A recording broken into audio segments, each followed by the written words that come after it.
Hello you beautiful people and welcome back to Joeboy Racing. In today's video I'm going to be bringing you my tips for the weekend. We're not getting stuck in this weekend, obviously I'm keeping my powder dry for the Ebor meeting coming up at York next week, but I do think I've got a couple of value tips in there. I'll also be giving you a quick update on my Ante-Post selections that I put up in my previous video just to see how they're getting along, so let's get stuck into it. My first selection comes in the 3 o'clock at Newbury, 7 furlong handicap, and the selection for me here is Lulu's Gift at 9 to 1 each way with 3 places. Now I actually saw Lulu's Gift at Chelmsford on her seasonal reappearance. Didn't run the best of races, it was a bit of a funny race to be honest, but she did finish only a length behind Jabara, who is a certified listed / Group 3 horse who didn't run too badly at Goodwood behind a couple of good horses. And another horse who finished ahead of her that day, Tropical Island, went on and won a listed race in Galway. She was then stepped up in class and trip to 8 furlongs at Ascot. I actually put up Chantilly Lace in that race, who didn't win unfortunately. However, it just didn't suit her, and I think this step back down in trip, the step back down in class, I think is just going to bring the best out of her. Obviously, Haggis must think that she's a classy filly to put her in listed and group company as her first 2 starts as a 4-year-old, and I can just see this race playing out to her strengths because there doesn't seem to be a massive amount of pace in it. So at 9 to 1, I'm hoping she can improve and go close for an each way bet. My second fancy for the day comes in the next race up at Newbury, the 3:35 Hungerford Stakes Group 2 over 7 furlongs. The selection for me here is Marvelman at 20 to 1.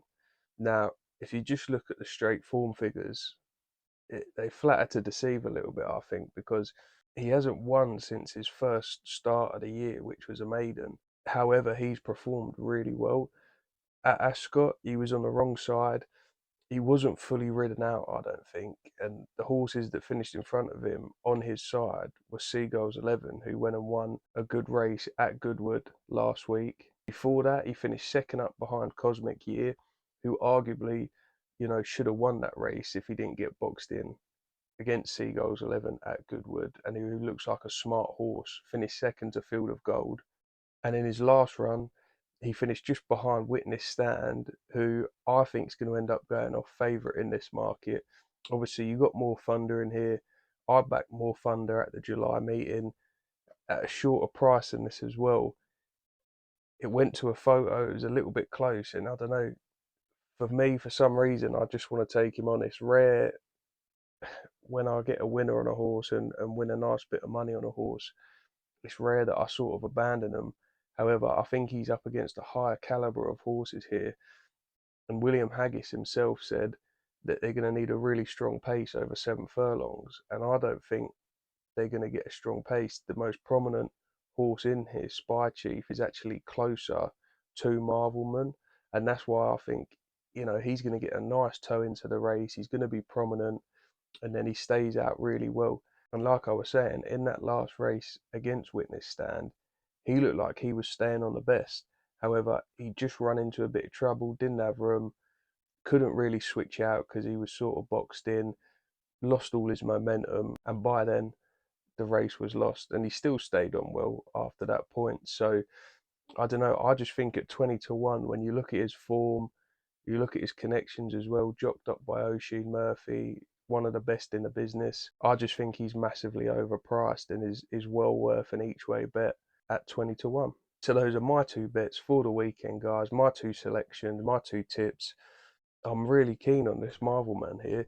If you can still get the 20 to 1 about him, obviously I'm recording this late at night on a Thursday, so you're probably not going to see it until Friday morning or Friday afternoon.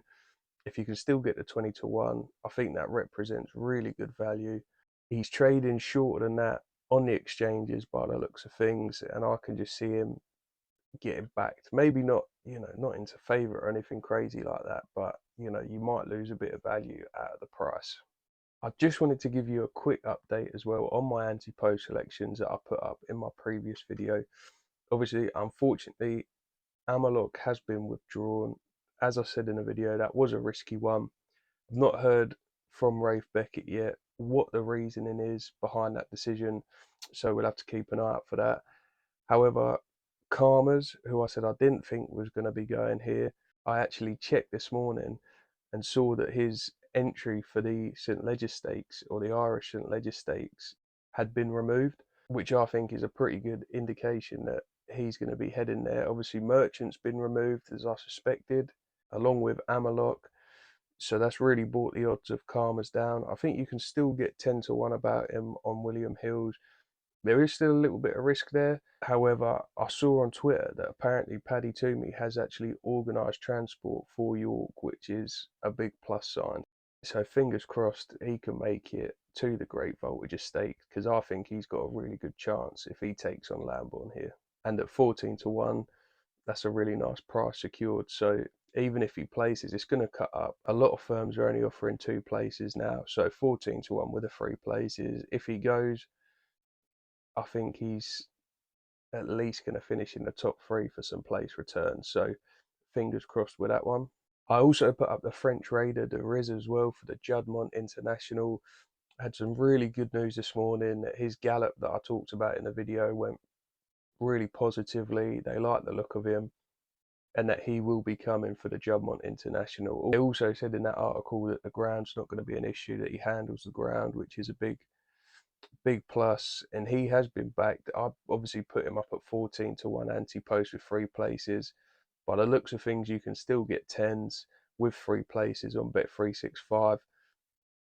He has cut down, looking at Unibet, he's cut down to 7s with 2 places. So I think we've secured a nice little bit of value if you did jump on the Riz in the Juddmonte International. I didn't put anything up Ante-Post for the Numthorpe guys because I don't think the field is going to cut up that much. So you're going to be able to get a lot more places on the day, and I don't think the prices are going to change massively. Obviously, the most favoured ones will get shorter. However, I think there's value to be had in the sprint division. So I'm more than prepared to wait for the day of the race or the night before to get stuck into that one. The last race that I did mention, Ante-Post, the City of York Stakes, the Group 1 over 7 furlongs. Obviously, I put up Maranoa Charlie as my main selection at 6 to 1. It does seem to have gone how I said, that Rosalien is going to be going to France for the Group 1 on Sunday. And Notable Speech seems to have drifted out a bit as well. So there's still a bit of uncertainty. Notable Speech might be able to go. If you fancy Notable Speech, you can still get 12 to 1 on him with William Hills with 3 places. So you'd probably want to get stuck in that if you think he's going to go there. However, Maranoa Charlie, put him up at 6 to 1. You can still get 4 to 1 about him, 7 to 2 in places with 3 places. I said that I might back Never So Brave as well, because those 2 are going to go off as the favourites. I have backed him as well at the 5 to 1 that was about at the time. And the biggest price you can get on him now is 3 to 1 with Unibet with 3 places. So I think this Ante-Post video went a lot better than Goodwood. Obviously, I only got 1 winner from my Ante-Post video at Goodwood, which was a short price favourite. So we seem to have secured some more value in this one than that one. And fingers crossed they can all run massive races. Oh yeah, quick mention as well, guys. Obviously, I put up a tip in the week for Azania. Got absolutely thumped in the market. I was really positive about that. I was thinking she was going to go well, and ran really disappointingly. Obviously, in the end, it was correct to take on Revoir.